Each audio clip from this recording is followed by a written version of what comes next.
अस्सलामुअलैकुम, मैं हूं ताबिश मीर और आप इस वक्त मुलाहिजा कर रहे हैं स्पोर्ट्स 21 और K21 की स्क्रीन पर। आज हम बात करेंगे कौमी खेल हॉकी के हवाले से। वो कौमी खेल हॉकी जिसमें हम आलमी सतह पर शानदार अंदाज से अपने कौमी खेल का हमने आगाज़ किया, कई एजाज़ात अपने नाम किए। फाइनल अगर हम बात करें तो वर्ल्ड कप के हिसाब से भी अगर हम देखें तो 4 आलमी कप्स जो हैं पाकिस्तान ने हासिल किए। ओलंपिक्स में गोल्ड मेडल हासिल किए, बड़ी शानदार परफॉर्मेंस रही। लेकिन 94 के बाद अब तकरीबन 2 दिहाइयाँ गुजर गई हैं, लेकिन कौमी खेल मुसलसल तनाज़ली का सामना कर रहा है। इसमें कौन जिम्मेदार है, कौन कसूरवार है, किसने कौमी खेल को इस वक्त इस जवाल तक पहुँचाया, ये एक बड़ा अहम सवाल है। और इसी सवाल को जानने के लिए आज मेरे स्टूडियोज़ में जो शख्सियात मौजूद है, किसी तारीफ़ की मोहताज नहीं है। वसीम फ़िरोज़ मौजूद हैं, साबिक ओलंपियन, पाकिस्तान हॉकी से वाबस्ता एक बहुत मोतबर नाम। बहुत शुक्रिया वसीम फ़िरोज़, आप यहाँ तशरीफ़ लाएँ। 94 में ही हम आखिरी मरतबा ओलंपिक्स में शानदार परफॉर्मेंस दे सके, इसके बाद तक वो परफॉर्मेंस दिखाई नहीं दे रही है। और शहनाज शेख साहब भी मेरे साथ क्योंकि आज प्रोग्राम में मौजूद हैं और उनके हवाले से भी बात की जाए। साबिक कप्तान रहे आप और एक कमेटी बनाई थी वज़ीर आज़म साहब ने, जिसमें 3 जो है सीनियर मोस्ट खिलाड़ी थे, जिसमें शहनाज साहब का भी नाम था, रसूल अख्तर का भी नाम था, इस्लाउद्दीन सिद्दीकी साहब का भी नाम था। और उस कमेटी पर बड़ी अहम जिम्मेदारियां थी, ये एक अहम मामला था, उस पर भी हम बात करेंगे। लेकिन जब स्टूडियो में मेरे साथ वसीम फ़िरोज़ है तो आगाज़ स्टूडियो से ही करते हैं। वसीम फ़िरोज़ साहब, ये तमाम सिस्टम हम देख रहे हैं, काफ़ी कॉम्प्लिकेशंस इस वक्त पाकिस्तान के कौमी खेल में दिखाई दे रहे हैं, इसका जिम्मेदार कौन है? जिम्मेदार तो देखें 84 के बाद से जो टीम थी हमारी, जाहिर सी बात है उसमें से काफ़ी ओलंपियंस चेंज हो गए थे। सही ना 84 की जो हम ओलंपिक गेम जीते इसमें बड़े बड़े नाम थे, ठीक है ना।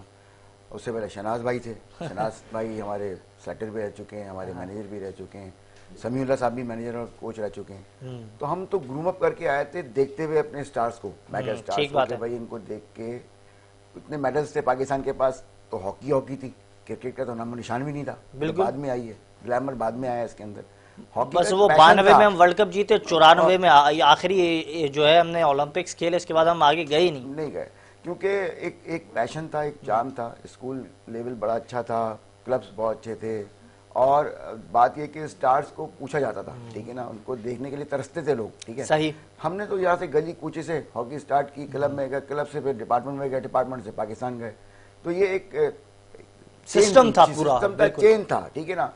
गली कूचे से भी प्लेयर निकलते थे, क्लब से भी निकलते थे। तो ये जो आगाज हुआ, उसके बाद 84 जीते, फिर 75 में जीते, सही, फिर 84 जीते, उसके बाद फिर 86 में हार गए, वर्ल्ड कप हार गए, ठीक है ना।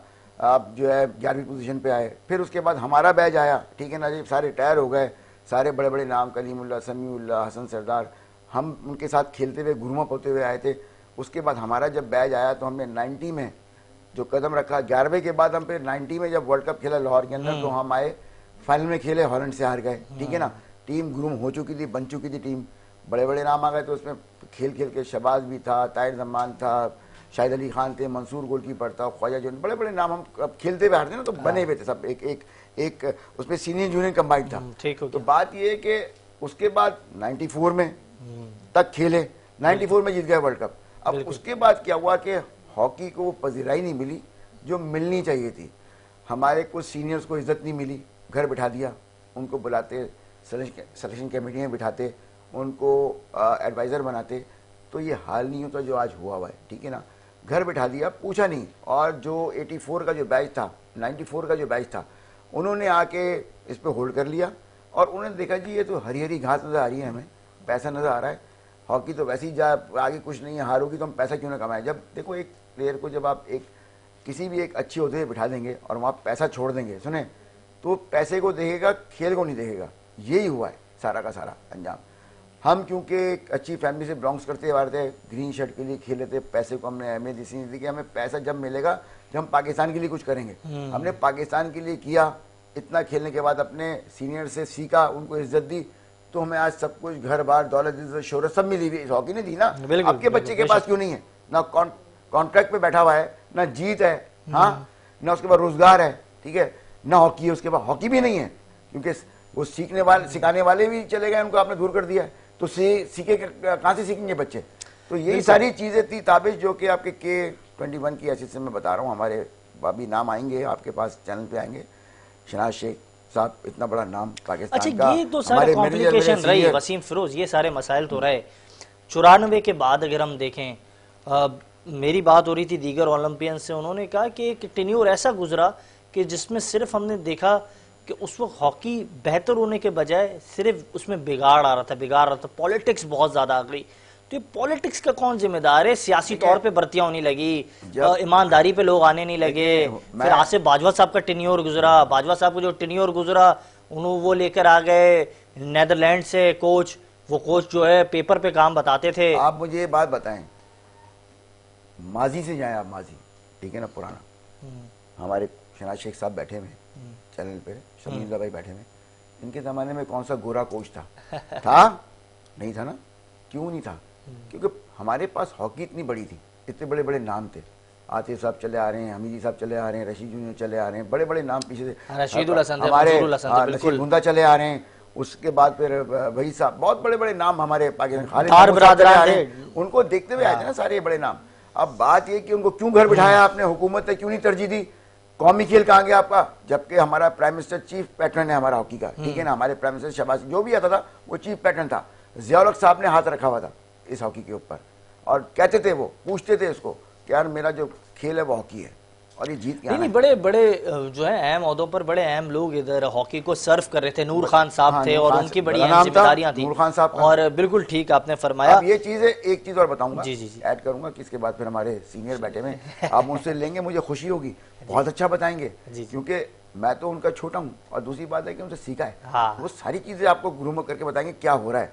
अब बात ये है कि पैसा खाना, खुदबुद करना, ठीक है ना, हुकूमत को घुमाना, ठीक है ना, और फिर बच्चों को पैसा नहीं देना, उसकी नौकरियां नहीं है, TADA नहीं है, बच्चों को बहला फुसला के बाहर ले जाते हैं, और वहाँ कहते हैं कि जी हम तुम्हें वहाँ पैसे दे देंगे होटल के अंदर, उनको पैसा ना मिलना, फिर शोर मचता है, तो बच्चे डिमोरलाइज हो गए, मतलब खेलेंगे कहाँ से वो? उनका तो दिल ही नहीं है। अब उनको जब तक नौकरी नहीं देंगे तो खेलेंगे कहाँ से, जब तक प्राइम मिनिस्टर पे एक्शन नहीं लेंगे। अच्छा, फिर घुमा फिरा के स्पोर्ट्स बोर्ड पे चले आते हैं, फिर PM के पास पहुँचते हैं। मतलब ये है कि बैक डोर से इतनी सियासी गेम खेलते हैं कि अंदर आके बैठ जाते हैं, एक टोला का टोला। ये वही अली बाबा 40 चोर हैं जो कि आके हॉकी को बर्बाद कर दिया है। मैं इनके साथ खेला हूँ, मेरे दोस्त हैं, मेरे साथ हैं, मेरे भाई हैं, ये भी ओलंपियन भाई हैं मेरे। इनसे मैंने रिक्वेस्ट की है कि खुदारा अगर आपसे वो टारगेट पूरा नहीं होता तो आप रिजाइन करके घर बैठ जाएं, दूसरे को चांस दें। आप क्यों आके अंदर बार बार बैठ जाते हैं? क्या इंटरेस्ट है? कौन सी इसके अंदर कोई मखलूक है? कौन सा ये अपना जैसे गार है जिसके अंदर पैसा पड़ा हुआ है? और भाई हमें भी नजर आ रहा है, बच्चों को तो देखो, पहले पूछो। अगर बच्चों को नहीं पूछोगे तो बच्चा कहाँ से, अगर बच्चा नहीं जीतेगा मुझे बताएं, तो कोच कैसे जीतेगा? फिर गवर्नमेंट कैसे जीतेगी? बिल्कुल, ये सारी चीजें बड़ा एक अहम मामला है और बड़ा कॉम्प्लिकेटेड मामला है। और हमने हाल ही में ही देखा ये मामला जब सामने आया, PHF के मुलाजमीन जो थे उनको तनख्वाहें नहीं मिल रही थी। हमने K21 की स्क्रीन पर इस खबर को ब्रेक किया।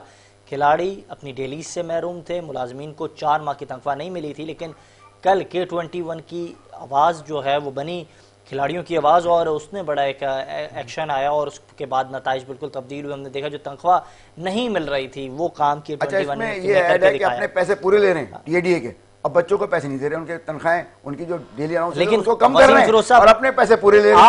आप क्या समझेंगे इस वक्त जब तमाम हलके के अंदर PHF जो है वो इस वक्त उस पर यह इल्जाम था कि अगर आपके फंड मौजूद है, आप उसकी अदायगी नहीं कर रहे हैं, आप अपने खिलाड़ियों को टूर के लिए ले जा रहे हैं लेकिन उसको डेलीज नहीं दे रहे, तो उस वक्त तमाम मीडिया खामोश था, K21 आवाज बना, आप बड़ा मोतबर नाम है, आप इस पूरे इशू पे क्या कहेंगे? देखो, मैं तो ब्लंट बात करता हूँ, मुझे सीटों की जरूरत नहीं है भाई। सही, मैंने ग्रीन शर्ट के लिए 12 साल खेला है, हर टाइटल खेल लिया, सारे मेडल मिल गए।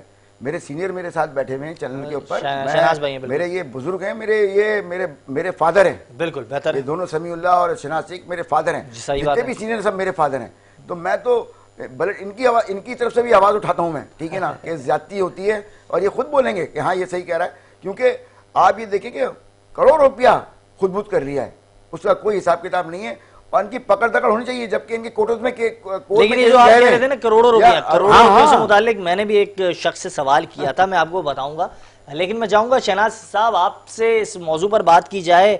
वजीर आजम साहब ने कमेटी बनाई, उस कमेटी में आप मौजूद थे, उस कमेटी का काम यह था कि 113 जो पैरास थे FIA के, उससे मुतालिक जो है उस कमेटी ने फैसला करना था, जिसमें पीएम की हिदायत के मुताबिक काम करना था, और पीपल्स अकाउंट कमेटी और जो स्टैंडिंग कमेटी है उसने भी उसको लेकर चलना था आगे।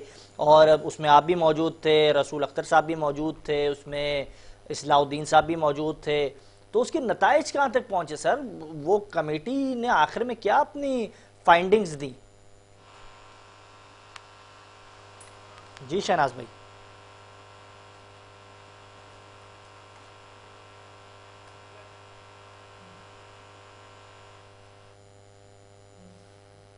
जी शहनाज भाई, आप मुझे सुन पा रहे हैं? जी जी शहनाज भाई, आपको राब्ता एक बार फिर से मुनक़ता हुआ है, हम चाहेंगे कि उनसे राब्ता करें, और मेरी टीम इस वक्त समीउल्लाह साहब से भी राब्ता कर रही है, तो हम जल्द उनसे भी राब्ता करेंगे तो बात करेंगे। अच्छा, मेरी बात हुई पाकिस्तान हॉकी फेडरेशन के जो सरबराह हैं तारिक बुक्टी साहब से, और मुझे याद एक प्रोग्राम में हमने उनसे गुफ्तगू की थी, और हमने कहा था कि जब जिन जिन लोगों पर नाम लगे हुए हैं, इल्ज़ामात हैं, उन पर बाकायदा इल्ज़ामात के साथ साथ ECL में उनके नाम शामिल कर दिए गए हैं, आप उनके साथ रह के काम करने, कल तक तो आप उनके खिलाफ थे, तो ये क्या मामला हुआ? पैसे का खेल है भाई, सब माल ही माल है, माल पैसे का खेल है। कहीं टूर किए इन्होंने आज तक? ये पहली मरतबा वहाँ से निकले, कोयटा से आए, आने के बाद इनको हरी हरी झंडी नज़र आई है कि हरा हरा गेम है यहाँ पे यार, बाहर टूर करो।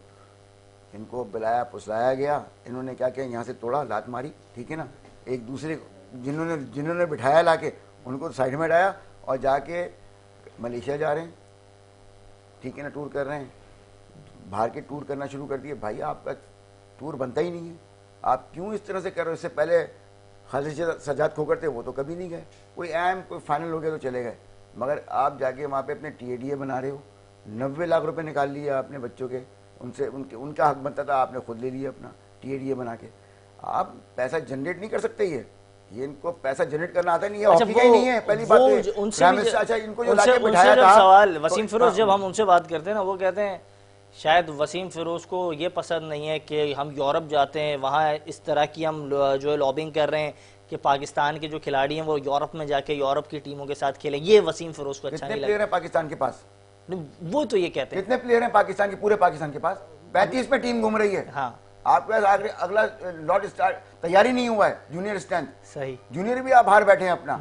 आप ये पैसे बाहर टूर पे खर्च कर रहे हो भाई, 80-90 लाख अपना 20-22 करोड़ रुपए आप यहाँ पे अपनी डोमेस्टिक स्ट्रक्चर पे लगाएं, डोमेस्टिक सतह पे लगाएं, ताकि बच्चा जो है उस पर ग्रूम के ऊपर आए ग्रासरूट लेवल से। आप लेके पैसा बाहर टूर करा रहे हैं उनको यार, वहाँ जा जीत जाएंगे, वहाँ जाके जर्मनी से, हॉलैंड से। इनका रैंक कौन सा है? 16वां-17वां। ये जीतेंगे उन रैंक से, 12-13वां टीम से जाके मारेंगे इनको, 8-9 गोल मारेंगे इनको। क्या किया न्यूजीलैंड ने इनके साथ? मार के चले गई फाइनल में, नेशन कप में। क्या किया फ्रांस ने? फ्रांस अब खेलेगी ना, उड़ा देगी इनको पूरा, क्योंकि इनके पास स्ट्रेंथ नहीं है। अच्छा, भाई वो कह रहे हैं, अच्छा उनसे जब मेरी बात हुई, राना मुजाहिद से मेरी हाल ही में गुफ्तगू हुई, उन्होंने कहा आप स्टैंडिंग कमेटी की बात कर लेते हैं, आप बात करते हैं करप्शन की, वो तो इदारों ने काम करना है ना, वो उस पर तहकीकात करेंगे, और ओलंपियंस उस पर बात करते हैं, वो बात चले कर भी लें, लेकिन उस पर जो भी काम करना है वो स्टैंडिंग कमेटी ने करना है। FIA अपनी जगह पर अपना काम कर रही है।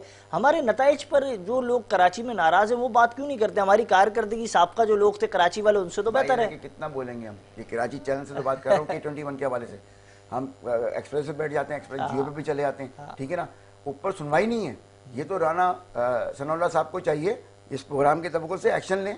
मैं तो बहुत पहले कह चुका हूँ कि डॉक लगा दें हॉकी के ऊपर, आप बंद कर दें और इनकी इंक्वायरियां खोलें। आप लग पता जाएगा इनके पास कहाँ से जो है फैक्ट्रियाँ आ गई हैं, कहाँ से लूमें आ गई हैं, कहाँ से इनके पास प्रॉपर्टियाँ आ गई हैं। गाड़ियों में लैंड क्रूजर में घूम रहे, टैक्सियों में आने वाले, गाड़ियों में लैंड क्रूजर में घूम रहे ड्राइवरों के साथ। हमारे पास क्यों नहीं है और लोगों के पास क्यों नहीं है? मुझे ये बताया, तो नौकरी, मुझे ये जॉब ही नहीं थी, ये तो सेक्रेटरी बन के आया और पैसा उड़ाना शुरू कर दिया उन्होंने। नहीं, किसके पास जॉब नहीं थी? किसके पास? मैं जानना चाह रहा हूँ, मेरे नाज़रीन जानना चाह रहे हैं। आसिफ बाजवा के बाद कौन सी जॉब थी? अलाइड बैंक में था। कहाँ से आया इतना पैसा? पूछें जरा, निकालें। आप आए थे सेक्रेटरी बन के, अरबों रुपए आपने निकाल लिया, ठीक है ना। आपके खिलाफ केसेस भी चल रहे हैं, फ्रॉड के केसेस भी आपके ऊपर चल रहे हैं, जेल में भी आप गए हैं, आपने उनको सेक्रेटरी बना दिया। आप इनको सियासी लोगों को पता नहीं है जो हमारे ऐवान सदर में बैठे हुए कि यार ये आदमी फ्रॉड है, आपने लाके बिठा दिया। हॉकी से था, अगर हॉकी में कोई डिसिप्लिन नहीं है उसका तो उसको साइडलाइन कर दें, ठीक है ना, उस पर बैन लगा देता है याद के लिए। आप लाके बिठाते हैं ऐसे लोग, फिर उसके पीछे पीछे देखा देखी और भी खरबूजा रंग बदलता है, खरबूजे को देख के तो और पीछे चले जा रहे थे। जॉइंट सेक्रेटरी को भी साथ मिला लिया अपना, राना मुजाहिद को भी साथ मिला लिया, शहबाज सीनू को भी साथ मिला लिया। 5 आदमी का टोला बैठा होता है अपना, मैं तो मुंह पे कहता हूँ, मैं तो उनसे बात भी नहीं, मैं बात करता हूँ मगर बात हॉकी की नहीं करूंगा। दोस्ती यारी हमारी अपनी जगह पे, हॉकी की बात करेंगे तो मैं इनको नंगा कर दूंगा सामने, क्योंकि उन्होंने हरकतें ऐसी की हैं। वैसे बड़ा इंकशाफ किया आपने कि मतलब पहले टैक्सियों में आते थे बाजवा भाई, तो साफ बात है ना। आपके पास, हमारे हम भी तो आते थे बसों में, टैक्सियों में। आपके पास, हमारे पास तो छोटी गाड़ी है, ये बड़ी गाड़ियों में अपने ड्राइवरों के साथ आ रहे हैं बैठ के। लैंड कहाँ से आ गई भाई? जस्ती पूछी तुम्हारी, अगर पीछे से अगर जस्ती पूछी देखे तो कहाँ से अमीर हो भैया? हाँ, गरीब घराने की तो हॉकी थी है, कौन सा अमीर घराने की थी? तो वही बात कर रहा हूँ, इसको समझें। अच्छा, शहनाज शेख भी मेरे साथ मौजूद हैं। शहनाज शेख साहब, क्या कहेंगे इस हवाले से? एक वजीर आजम ने बड़ी ज़बरदस्त कमेटी बनाई थी जिसमें आप मौजूद थे, इस्लाउद्दीन सिद्दीकी साहब मौजूद थे, रसूल अख्तर साहब मौजूद थे। उस कमेटी पर बड़े लोगों की निगाह थी, वो कमेटी ने बड़े अहम फैसले करने थे। उसकी फाइंडिंग्स क्या आई? इस वक्त ओलंपियंस ये भी सवाल कर रहे हैं। मेरे साथ वसीम फिरोज मौजूद हैं, वो कह रहे हैं शहनाज शेख हमारे सीनियर है, वो ज़्यादा बेहतर जानते हैं। जी जी, हमारी टीम एक बार फिर से रब्ता करने की शहनाज शेख साहब से कोशिश करेगी। जी जी, शहनाज शेख साहब, आप मुझे सुन पा रहे हैं? सबसे पहले मुझे ये बताइएगा। यार, एक तो आवाज आपकी कम आ रही है। मैं सवाल समझ गया हूँ आपका। अच्छा, मुझे ये बताइएगा शहनाज शेख साहब, इस वक्त ये जो पूरा सिस्टम बिगड़ा हुआ है, इस पर आप क्या कहेंगे? आपको आवाज आ रही है? अगर आपको आवाज आ रही है तो काइंडली इस पर जवाब दीजिएगा। आवाज तक आ रही है, मुझे समझ आ गई आपके सवाल की। पहले तो आपको मुबारक हो। शायद मैं ये समझता हूँ कि शहनाज शेख साहब जो से हमारी टीम रब्ता कर रही है, उनको आवाज हमारी नहीं आ रही है। अच्छा, ये तो सारी बातें हम कर रहे थे, आपने एक बड़ा इंकशाफ भी दौरा। मुझे भी शहनाज शेख साहब की आवाज़ इस वक्त नहीं आ रही है और मेरी टीम भी उनसे रब्ता करने की कोशिश कर रही है, लेकिन हम चाहेंगे उनसे गुफ्तगू हो सके। बड़ी अहम मामलात हैं जो इस वक्त अभी भी मौजूद है हॉकी की सर्किट के अंदर। रब्ता हो गया ना आपका, जी जी, सारा चिट्टा पिट्टा खोल देंगे। मैं यही चाहता हूँ कि इस वक्त में बैठे में और ये वो राज खोलेंगे जो लोगों को नहीं पता होगा, और भी क्योंकि इन्हें सब पता है अंदर का कि क्या है गेम हो रही है। एक जो कॉम्प्लिकेशन थी वो आप मुझे समझाइएगा। जब तारिक बुख्टी साहब आते हैं, तो कराची के लोग उनके पहले ही बड़ी हिमायत करते हैं। कराची का नहीं, हमने तो इनको वेलकम किया था। वेलकम आप लोगों ने हमने किया था। जी जी, जब तारिक बुख्टी साहब आते हैं, अब ये एक बड़ी कंफ्यूजन है, इस कंफ्यूजन को आप दूर कीजिएगा। जब वो आते हैं, ब्रिगेडियर साहब अपने ओहदे से हट जाते हैं, वो आते हैं, उसको कराची के लोग वेलकम करते हैं।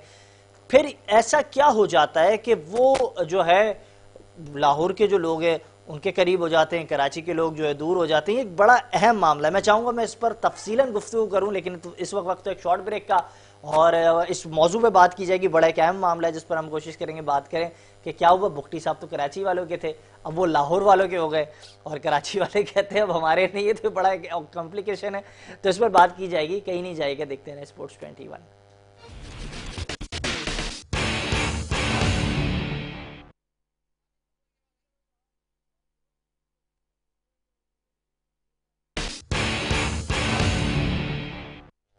प्रोग्राम में एक बार फिर से खुशामदीद। और जब कौमी खेल पर बात होती है तो कई इंकशाफात होते हैं, इंकशाफात पर ही पूरा प्रोग्राम इख्तिताम होता है, लेकिन अभी इख्तिताम नहीं हुआ है। हम बात कर रहे थे कौमी खेल के हवाले से और एक अहम मामला था। तारिक बुख्टी साहब जब आए तो कराची के लोगों ने उन्हें वेलकम किया, लेकिन फिर ऐसा लगा कि लाहौर के लोगों से मुताल्लिक जो है वो उनके करीब हो गए। क्या वजह बनी ये भी हम जानने की कोशिश करेंगे, लेकिन इससे पहले शहनाज शेख साहब इस वक्त हमें ज्वाइन कर चुके हैं, पाकिस्तान टीम के साबिक कप्तान, लेजेंडरी हॉकी स्टार।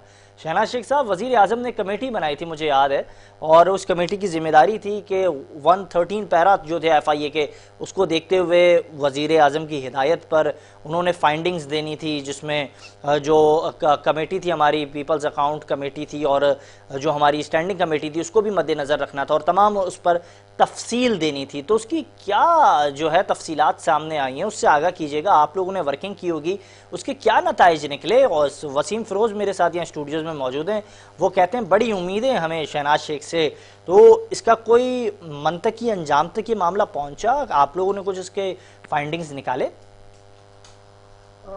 बहुत बहुत शुक्रिया। पहले तो ताबिश आपको मुबारक हो नए चैनल पे, शुक्रिया। और दूसरा जो आपने कमेटी की है 2023 में जो है कमेटी बनाई थी जी, जिसमें जो है उसकी परफॉर्मेंस थी अपना पाकिस्तान हॉकी फेडरेशन की, जिसमें मैं था, इस्लाउद्दीन और अख्तर सूल, और हमारी तकरीबन 5-6 मीटिंग हुई थी पाकिस्तान स्पोर्ट्स बोर्ड में। और फिर हमने 3 पॉइंट एजेंडा अपनी रिकमेंडेशन दी थी, जिसमें नंबर 1 ये था कि जी आप जो है एक इंटरम जो है वो PHF बनाएं जो कि 6 महीने या साल की हो, और उसमें वो स्कूटनी करवाए जो गोश्त क्लबें हैं पाकिस्तान में लातादाद किस्म की, उनको जो है एलिमिनेट किया जाए और उसके बाद जो है फिर इलेक्शन फेयर और फ्री कराया जाए। और उसमें हमने इलेक्शन में कहा था कि पाकिस्तान हॉकी फेडरेशन का कोई मंदा नहीं होना चाहिए, या तो आप पाकिस्तान स्पोर्ट्स बोर्ड को दे दें या कोई जज हो जो न्यूट्रल किस्म का। तो वो मैं शुक्र अदा करता हूँ कि अभी IPC जो कमेटी थी, अभी जो 2-3 महीने पहले इन्होंने अपना एक जो है वो अपना फैसला किया है हमारी उस रिकमेंडेशन की रोशनी में, और जिसमें यानी कि पाकिस्तान स्पोर्ट्स बोर्ड को जो जिम्मेदारी दी गई है कि भी आप जो है फ्री एंड फेयर इलेक्शन करवाएं। लेकिन मेरी जो कंसर्न ये है, क्योंकि अगर पाकिस्तान स्पोर्ट्स बोर्ड को चाहिए कि हमारे जो ओलंपियंस है पुराने जो न्यूट्रल्स है उनको बुलाए और एक लाएअमल बनाया जाए कि किस तरह स्कूटनी और गोश्त क्लबिंग जो है वो किए जाए। हमारे पास इसका लाएअमल मौजूद है, तो हम इनको जो है वो फीड कर सकते हैं। ये हॉकी की बेहतरी के लिए किसी की पर्सनल जात के ऊपर नहीं है, ये पाकिस्तान हॉकी की बेहतरी है जिसने कि पाकिस्तान का नाम रोशन किया है और जिसने 55 से 56 मेडल जो है वो जीते हैं, जिसमें 25 गोल्ड मेडल है। तो ये हमारी जो है लोग हमसे पूछते हैं। तो मैं समझता हूँ कि PSB को चाहिए कि अपना जो है इसको जल्दी से जल्दी करवाए, क्योंकि आगे जो 2026 है वो बड़ा इम्पोर्टेंट है। अपना वर्ल्ड कप भी आ रहा है, प्रो लीग भी आ रही है, तो ये जितनी जल्दी हो सके वो इसको इलेक्शन करवाया जाए, ताकि ये है कोई जो लोग जो है जो जिसको भी जो पता, हम किसी के खिलाफ नहीं, इलेक्शन का आपकी जानिब से मुतालबा है कि जल्द से जल्द इलेक्शन कराया जाए। समीउल्लाह साहब भी मेरे साथ मौजूद हैं, पाकिस्तान की हॉकी का बहुत बड़ा नाम, फ्लाइंग हॉर्स, साबिक ओलंपियन समीउल्लाह भी इस वक्त मेरे साथ मौजूद हैं। बहुत शुक्रिया सबसे पहले कीमती वक्त देने के लिए। समीउल्लाह साहब, इस वक्त शहनाज शेख मुतालबा कर रहे हैं कि जल्द से जल्द इलेक्शंस कराए जाएं, एक नई बॉडी रिफॉर्म हो। अगर ये कॉम्प्लिकेशन बरकरार रही तो खदशा ये है कि आने वाले सालों में ऐसा ना हो कि हम वर्ल्ड कप से मुकम्मल महरूम ना हो जाएं। तो ये जो कॉम्प्लिकेशंस, इस पर आप क्या कहेंगे? आप हमेशा से बड़े न्यूट्रल रहे हैं, आपने कौमी खेल की बेहतरी की बात की है, सियासत से आप हमेशा से दूर रहे, आपने चाहे कि कौमी खेल तरक्की करे, इस पर आपका क्या वर्जन है? मैं बिल्कुल शहनाज शेख से इत्तेफाक करता हूँ, जो इन्होंने कहा बिल्कुल ठीक कहा। जब तक कि एक क्लीन एंड क्लियर बॉडी नहीं होगी तो पाकिस्तान की हॉकी बेहतर नहीं होगी, खिलाड़ियों में ट्रस्ट नहीं होगा। जो लोकल ऑर्गेनाइजर जो हमें प्रोवाइड करते हैं यंगस्टर्स, वो अच्छे नहीं आएंगे तो पाकिस्तान टीम में फुकदान रहेगा। बिल्कुल। अभी लेकिन अजलान शामिल टीम गई हुई है, जिसमें ऑस्ट्रेलिया भी है, न्यूजीलैंड भी है, भारत भी है, मलेशिया भी है, बरतानिया भी है। तो इतनी अच्छी टीमें हैं, तो उसका मुकाबला जो है करना इतना आसान नहीं, क्योंकि हमारे खिलाड़ियों में वो दमखम है, सब कुछ है, लेकिन एक ग्रूमिंग नहीं है और जिसको कहते हैं साइकोलॉजिकल उनकी ट्रीटमेंट नहीं है कि आपने खराब मैच जो है वो कैसे खेलना है और एक बेहतरीन मैच अच्छी टीम के खिलाफ, ऑस्ट्रेलिया इंडिया के खिलाफ कैसे खेलना है। तो इसके लिए शहनाज शेख से मैं यही कहता हूँ कि पिछले 15 सालों से अजीब सी सजेशन आई हुई है, खिलाड़ियों में ट्रस्ट नहीं है, कभी डेयरियों का मुझे याद है, तवक्कुफ कीजिएगा सर और कतई कलामी की भी माजरत, मैं इस पर आपसे ही जानना चाहूँगा समीउल्लाह साहब। कल आपने ही कहा कि जिस तरीके से इस वक्त पिक एंड चूज़ कर रहे हैं ताहिर जमान, उनसे उम्मीदें वाबस्ता हैं, उम्मीद करते हैं वो कुछ बेहतर नताइज लाएंगे। लेकिन दूसरी जानिब इस वक्त सिलेक्शन कमेटी जो है उस पर बड़े सवालात उठ रहे हैं। कहा जा रहा है कि उस्मान साहब जो हैं वो टीम में मौजूद है, उस्मान, कामरान, अशरफ। तो ये उस्मान, कामरान, अशरफ किस बुनियाद पर टीम में है? कामरान अशरफ साहब के साहबजादे, इस वजह से वो टीम में, क्योंकि बहुत सारे खिलाड़ी ऐसे हैं जो शायद हो सकते थे टीम में तो ज़्यादा बेहतर होते। जूनियर की अगर मैं बात करूं तो खैरपुर से सुफियान हैं, मीसाम अब्बास हैं, सखर के फैसल हैं, एजन अनील हैं। तो ये खिलाड़ी क्या डिजर्व नहीं करते हैं? ये क्या पाकिस्तान में नहीं है? यही तो मैं और शहनाज यही कह रहे हैं आपसे कि छोटे इलाकों से क्यों ना आए खिलाड़ी। ये खिलाड़ी इसलिए लाइमलाइट में नहीं आए कि अच्छे लोग इनके पीछे नहीं थे जो इनको आगे जाके बताएं कि हमारे पास ये खिलाड़ी है। जब अच्छे लोग, अच्छे ऑर्गेनाइजर्स होंगे ना, तो अपने खिलाड़ियों के लिए लड़ेंगे। और ये खिलाड़ी मैं कहता हूँ कि छोटे शहरों से ज्यादा अच्छे आते हैं और आने चाहिए। लशारी एक खिलाड़ी थे, वो बड़े अच्छे थे। तो जब फेडरेशन ठीक होगी, अच्छे होंगे तो लोग अच्छे होंगे तो अच्छे खिलाड़ी आएंगे, और जब अच्छे खिलाड़ियों के नंबर बढ़ेंगे ना, तभी पाकिस्तान की हॉकी टीम बेहतर होगी, तो ही बेहतर होगी। बिल्कुल ठीक कहा। मैं आपसे जानना चाहूँगा शहनाज शेख साहब, मुझे याद है जब माजी में आप सिलेक्शन कमेटी का पार्ट थे अभी वसीम फिरोज़ ने भी इस बात का एतराफ़ किया कि हमारे सिलेक्शन कमेटी के पार्ट भी रहे, हमें आगे लाया, आपने अपॉर्चुनिटीज़ दी। वसीम फिरोज़ आज एक मिसाल इस वक्त स्टूडियोज़ में मौजूद हैं, तो वो आपका ही अमली नतीजा है। मैं तो ये बोलूँगा कि मेरे उस्तादों में से जी जी, और इन लोगों की जो आमद थी बहुत बड़ी थी भाई, इनको देख के एक तो नहीं, मेरा सवाल ये वसीम फिरोज, मेरा सवाल ये कि माजी में इस तरह के सेलेक्टर्स हुआ करते थे, लेकिन आज के सेलेक्टर्स को क्या हो गया है? सीनियर टीम की अगर बात की जाए तो जूनियर टीम के चंद खिलाड़ियों की मैंने बात की। शहनाज शेख साहब, आप इस पर जरा रोशनी डालिएगा। अली आफरीदी बड़ी जबरदस्त उसकी परफॉर्मेंस रही। फिर अगर हम बात करें शाहजेब खान की, कराची से ताल्लुक है इनका, बड़े अच्छे खिलाड़ी हैं हॉकी के। राफे हैं, अरबाज अयाज हैं, अरसलान हैं। फिर मैं बात करूं खिजर की, वो बड़े ज़बरदस्त हैं। फिर उबैदुल्ला भुट्टो हैं, उनका अंदरून सिंध से ताल्लुक है। फिर हम्माद हैं। तो ये खिलाड़ी क्या डिज़र्व नहीं करते हैं? ये हमेशा हम देखते हैं कि हर कैंप में आते हैं, बड़ी ज़बरदस्त इनकी परफॉर्मेंस रहती है, लेकिन जब अगर सिलेक्शन की बात हो, अभी थोड़ी देर पहले वसीम फिरोज ने भी कहा सिर्फ 35 लड़के अपने मन पसंदीदा लेकर जो है फेडरेशन घूम रही है, बाकी खिलाड़ियों को इग्नोर किया हुआ है। जी शहनाज शेख। देखो, सबसे बड़ी बात है सिलेक्शन के बारे में जो है, देखिए सबसे बड़ी चीज है, मेरा जो कंसर्न है जी, वो ये है कि अब पाकिस्तान हॉकी के जो पूरा प्लेयर है वो श्रिंक होकर रह गया है। अभी 10 साल से 40 से 45 लड़के सिर्फ यानी कि होते हैं, तो उसमें जो है वो सिलेक्शन होती है। और सबसे बड़ी चीज है क्योंकि लोकल टूर्नामेंट कोई नहीं होते, इसलिए ये इतराजात होते हैं। हमारे जमाने में क्योंकि लोकल टूर्नामेंट होते थे तो खिलाड़ियों की जो है परफॉर्मेंस को जो है वो चेक किया जाता था, उसके बाद इनकी सिलेक्शन वगैरह होती थी।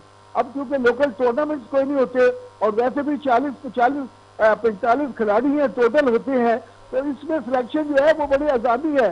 मुझे याद है कि जब मैं पहली दफा पाकिस्तान टीम में आया था तो उस वक्त 600 खिलाड़ियों में से मुझे सिलेक्ट किया गया था। तो सबसे बड़ी चीज है कि हमें अपना कैनवस बढ़ाना है, हमें पूरा प्लेयर बढ़ाने हैं। और मैं तो ये कहता हूँ कि फेडरेशन जो है इस मामले में कुछ नहीं करती। ये तो मैं कहता हूँ ओलंपियन जो है जिन्होंने अकेडमीज वगैरह बनाई नहीं है, अगर ये अकेडमीज ना बनाए तो यकीन करो कि क्या तो रजाल आ जाए। तो इसलिए सबसे बड़ी चीज में जो है ना, इसके जब तक लोकल टूर्नामेंट्स भी होंगे आप पब्लिक की व्यू नहीं ले सकते, और इसी तरह आपके ऊपर सिलेक्शन में जो है ना वो इतराज उठते रहेंगे।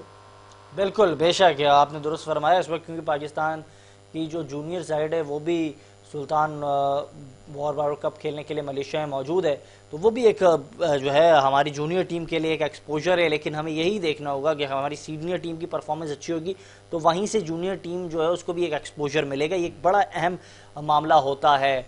आप मेरे साथ वसीम फिरोज मौजूद हैं, आपने पाकिस्तान को मुख्तलिफ लम्हों पे, मैं आपको बताऊं जी, ये मेरे सीनियर बैठे हुए बेहतरीन जवाब दे रहे हैं, हर चीज उनको एक्यूरेट एनालिसिस करके। हाँ। समीम भाई बैठे हुए, शहनाज भाई बैठे हुए। देखिए मैं तो चैनल पे आता हूँ और बुलंद बात करता हूँ, जंग लड़ता हूँ बाकायदा। मैं प्राइम मिनिस्टर तक भी, ऐवान तक भी मैंने ये बात पहुँचाई हर चैनल के तवक्कुल से, आपके चैनल के तवक्कुल से। हमारे सीनियर आइकॉन बैठे हुए, ये मैं तो चैनल पे आता रहूँगा, मगर इनकी जो व्यूज़ हैं ये आवाम तक पहुंचे आपके चैनल के तवक्कुल से तो बहुत अच्छा रहेगा। तो मैं मुझे याद है आज से चंद सालों पहले जो है, मुझे याद है समी साहब का एक वीडियो बयान आया था, बड़ा वायरल भी हुआ था। उन्होंने कहा था कि मैं कौमी खेल की बेहतरी की बात करता हूँ, कोई सियासत की बात नहीं करता, सियासत में कभी मेरी मुदाखलत नहीं होती है। ये समीउल्लाह साहब के अल्फाज तो, और पूरी जो हॉकी फेडरेशन है वो इस बात को एक्सेप्ट करती है। समीउल्लाह साहब, मुझे याद है जब आज से चंद सालों पहले हम देख लें तो जो डेलीज खिलाड़ियों को मिलती थी वो $100 मिलती थी, लेकिन $100 $150 हो गई थी। अब वो $150 कम हो गई है और खिलाड़ियों का शिकवा है कि हम पाकिस्तान को रिप्रेजेंट कर रहे हैं, जहां 150 मिलते थे वहां 120 और $100 मिल रहे हैं। 20,000 कम कर दिए, 20,000 कम कर दिए। किस वजह से कम किए हैं? खिलाड़ियों की परफॉर्मेंस तो वो बेचारे तो इन हालात में भी अपनी परफॉर्मेंस बेहतर करने की कोशिश कर रहे हैं, आप उनके डेलीज कम कर रहे हैं, तो ये तो ज्यादती नहीं है खिलाड़ियों के साथ? जी समीउल्लाह साहब।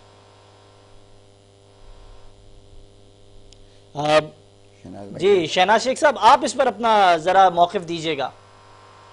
क्या देखो, मैं 2024 में मैं पाकिस्तान टीम का मैनेजर था, ठीक है। अब मस्कत में जब हम गए हैं वहां पर, आप यकीन करें कि लड़कों की जो मैं शक्लें देखता था तो यकीन करें इतने फिक्रमंद होता था मैं, इसलिए कि आपको पता है डिपार्टमेंट पाकिस्तान में जो है जो नौकरी देते थे वो खत्म हो गए हैं। फिर उन्होंने डेली वगैरह जो है अपनी तो बढ़ा ली है प्रेसिडेंट में और सेक्रेटरी में, इनकी खत्म कर दी हुई है। तो मैं समझता हूँ कि अगर ये पाकिस्तान के खिलाड़ी जो है ये फॉरेन लीग ना खेलने जाए तो मैं कहता हूँ कि ये यकीन करें रक्षा चलाएं, यानी कि इस मुताबिक। और ये मैं समझता हूँ कि जहाद कर रहे हैं लड़के, यानी कि जिस हालात में ये खेल रहे हैं, यानी कि और अपना जो है आपको मैंने चेक भी भेजा था, आप चलो छोड़ो, मेरे पैसे नहीं दिए इन्होंने, मैंने चेक भी आपकी फोटोकॉपी भी भेजी थी इसको। जी तो जब तक ये चीजें नहीं होंगी, लड़कों की नौकरियां नहीं होंगी, उनको फाइनेंशियली तौर पर नहीं बेहतर किया जाएगा, तो मैं समझता हूँ आप दूसरे हिसाब लगाए कि इन्होंने 2-3 साल में इस फेडरेशन में मैंने बयान सिर्फ ये सुने हैं कि जी फंड फंड फंड, कभी इन्होंने कोई अपना कोई कॉन्स्टिट्यूशन अमेंडमेंट नहीं, कोई डोमेस्टिक स्ट्रक्चर के बारे में बात नहीं की, कोई लोकल टूर्नामेंट कभी बेहतर नतीजा न लाया और ना इस पर बात की। मैं चाहूंगा अभी टाइम की कमी है, जाते जाते आप वसीम भाई इस पर अपना जो है आउटकम दे दें। नहीं, बिल्कुल शहनाज भाई ने बिल्कुल सही बात की कि भाई फंड फंड फंड का रोनर होते हैं, ये अपने लिए फंड की बात करते हैं, ये प्लेयरों के फंड की बात नहीं करते, इन्हें चाहिए फंड। 4 माह से तो मिल रहे नहीं थे, हाँ, 21 आवाज बना, फंड के लिए आवाज उठाते हैं, हुकूमत से बाकायदा जो है मिन्नतें करते हैं, तलल्ले करते हैं। अब यही रह गया कि इनके पास एक प्याला हो गया है, वही रह गया कि प्याला फैला के मांगना चाहते हैं, भीख मांग रहे हैं। वो भाई ये भीख तुम ले रहे हो बच्चों के लिए क्या होगा? बहुत शुक्रिया कीमती वक्त देने के लिए। वसीम फिरोज यहाँ मौजूद थे, आप देख रहे हैं मुसलसल इंकिशाफात कर रहे हैं वसीम फिरोज, और जाते जाते भी उन्होंने कहा है कि इस वक्त जो हालात हैं वो बिल्कुल ऐसे लग रहे हैं कि अब इनको एक प्याला दे दिया जाए। ये वसीम फिरोज का इल्ज़ाम है। बहरहाल मेरे साथ वसीम फिरोज आज के प्रोग्राम में मौजूद है, बहुत शुक्रिया। शहनाज शेख मौजूद थे, समीउल्लाह साहब मौजूद थे, आप सबका बहुत शुक्रिया। ये था हमारा आज का प्रोग्राम, इजाज़त दीजिएगा, अल्लाह हाफिज़।